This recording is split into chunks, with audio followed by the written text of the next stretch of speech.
세 번째 주인공은 육아와 결혼 생활의 어려움을 통해 하나님을 의지하게 되고 말씀의 능력을 경험하며 진정한 피난처인 주님을 만난 오정빈 집사입니다. 고등학교 시절 집을 떠나 기숙사 생활을 하는 동안에 친구의 전도를 받고 신앙생활을 시작하게 되었습니다. 고교 시절 그 학업의 스트레스, 또 교우 관계, 또 3년 동안이나 집을 떠나서 지내야 되는 외로움, 이런 것들로 자퇴까지 생각할 정도로 매우 힘들었지만 난생 처음 사본 성경책에서 제가 직접 마음을 토로하는 듯한 그런 글을 발견했는데 바로 시편이었습니다. 저는 시편을 읽으면서 많이 울었고 또 많이 위로받았습니다. 근데 그렇게 하나님을 만났음에도 불구하고 제 마음에는 여전히 가정이라는 든든한 존재가 있어서 하나님보다는 가정에 더 의지를 했던 것 같습니다. 부끄러운 고백이지만 저는 좀 피할 곳이 있고 의지할 곳이 있으면 하나님을 그렇게 열심히 찾지 않는 사람이었던 것 같습니다.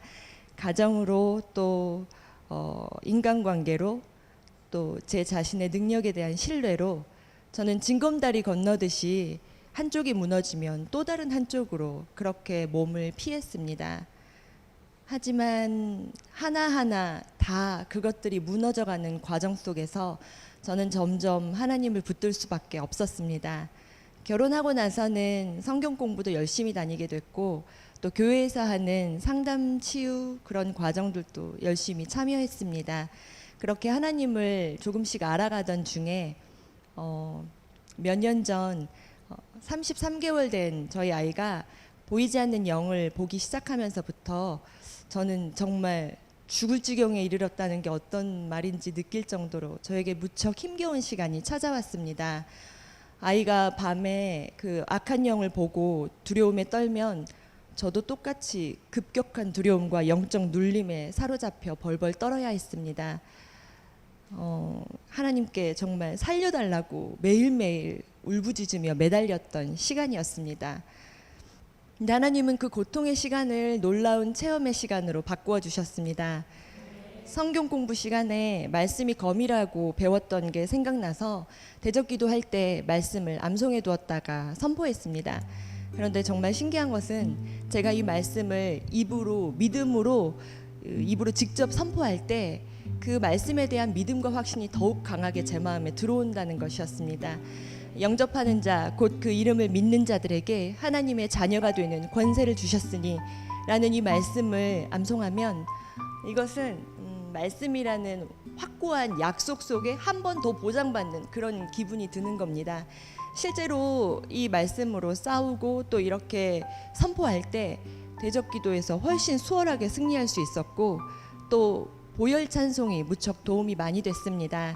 아이는 제가 보혈 찬송 불러주는 걸 좋아했고 밤마다 성경을 읽어서 들려주어야만 잠이 들었습니다. 달력을 보면서 정말 숫자가 지나간다는 것 자체를 위안으로 삼던 시절 저는 하나님이 해와 달로 절기를 나누시고 하루만큼 단위로 이렇게 시간을 쪼개놓으셨다는 사실이 그렇게 고마울 수가 없었습니다. 왜냐하면 하루를 버티면 그 하루는 가버리고 다시 돌아와서 저를 괴롭히지 않을 거라는 사실이 저한테 무척 위로가 됐기 때문이었습니다.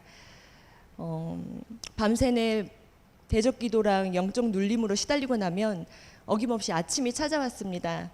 아침은 제가 하루를 견뎌냈다는 표징이었고 또 새로운 시작이었고 밝아오는 빛은 정말 이제 반가운 존재였습니다. 그래서 제가 그 빛에 대한 갈망함과 사랑함이 커져갈수록 회전하는 그림자도 없으신 그 온전한 빛이시라는 그 하나님에 대한 사모함도 계속해서 커져갔습니다. 시편에 다윗이 하나님의 궁정에서의 한 날이 다른 곳에서의 천일보다 나은즉 악인의 장막에 사는 것보다 내 하나님 성전의 문지기로 사는 게 낫다는 말에 진짜 성전에 못 들어가고 문지기로만 살고 하루만 살아도 그게 훨씬 낫다는 생각에 깊은 공감을 가졌습니다. 저라도 100번이고 진짜 그런 선택을 할 거라는 그런 확신이 들었습니다. 이후 이런 영적 문제는 깨끗하게 사라졌고 우리는 하나님의 자녀라는 그런 확신을 갖게 되었고 또 삶 속에 아이들에게 밤마다 성경을 읽어주는 습관이 남았습니다. 저는 이런 일들을 하나님께서 저에게 겪게 하시고 또 깊이 있게 만나주시는 것들을 보면서 하나님은 완벽하셨고 또 예리하시고 정확하시고, 그래서 하나님이 하시겠다고 하면 하시는 거구나, 그런 주권을 인정하게 됐습니다. 근데 그 주권을 가지시는 그 왕이 절대 선이라는 사실은 저에게 대단한 평안을 줍니다. 저는 하나님이 알파와 오메가요 시작과 끝이시라는 그 말씀을 너무 좋아합니다. 왜냐하면 하나님은 시작과 끝의 주관이 되시는데 그 시작부터 끝까지 모든 과정의 주인 되신다는 것을 제가 알았기 때문입니다. 어떤 문제가 있거나 아니면 목표가 있을 때, 자, 여기가 시작인데 자, 너 혼자 가보고 저 끝에서 만나자, 이런 분이 아니셨습니다. 모든 과정을 직접 지키시고 인도하시고 예비하시고 가르쳐 주셔서 마침내는 그 끝에 도달할 수 있게 하시는 분이 하나님이셨습니다. 그분은 친절한 아빠셨습니다. 그래서 마지막에 찬양과 영광을 받으실 분은, 홀로 영광 받으실 분은 하나님 한 분이시라는 말이 그래서 나오게 되는구나 하는 걸 알게 됐습니다. 저는 하나님의 다스리심을 받는 게 너무 좋고 하나님의 피조물이어서 정말 좋습니다. 모든 영광을 하나님께 올려드립니다. 감사합니다.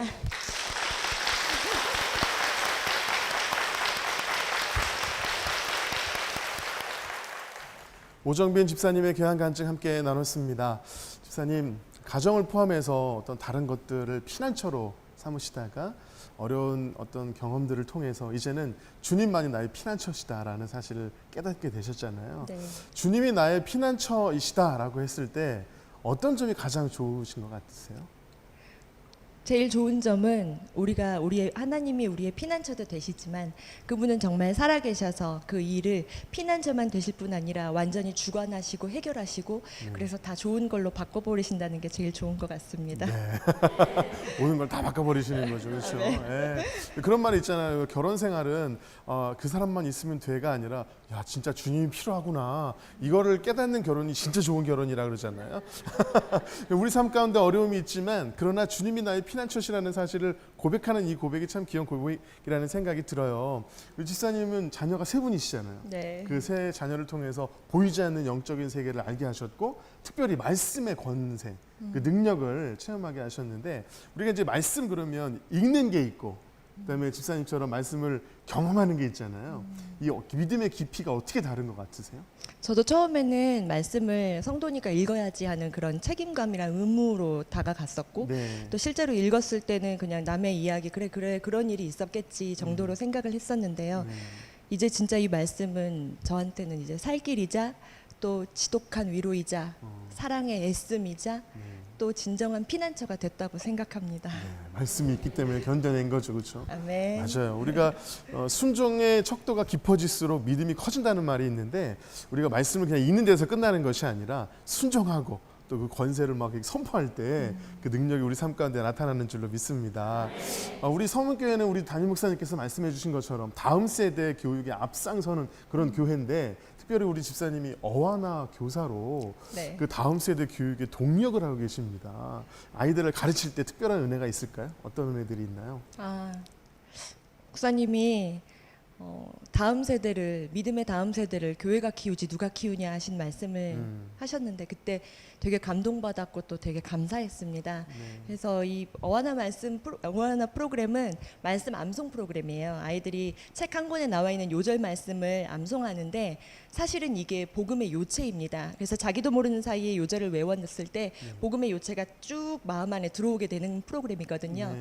근데 저희 아이들한테도 그 복음의 중심이 마음에 들어온다는 게 좋고 실제로 저도 이 말씀을 통해서 저희 아빠 전도하는데 많은 도움을 받았습니다. 그러셨군요. 어와나 이야기를 하니까 전문가 포스가 이렇게 쫙 어와나 이런 겁니다. 이렇게 딱 하시는데 이렇게 말씀하시는 이유는 말씀의 능력을 경험하셨기 때문에 이렇게 담대하게 말씀하실 수 있는 것 같아요.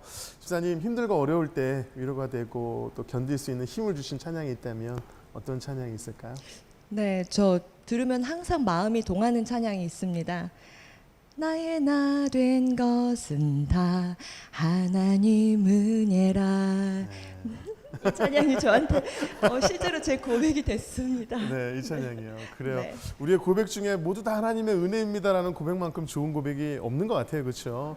네, 지금까지 그렇게 살아오셨을 텐데 제가 찬양 선물해드릴 테니까 네, 앞으로도 하나님의 은혜 가운데 승리하는 삶 되시길 축복합니다. 집사님께 다시 한번 축복의 말씀 부탁드립니다. 네.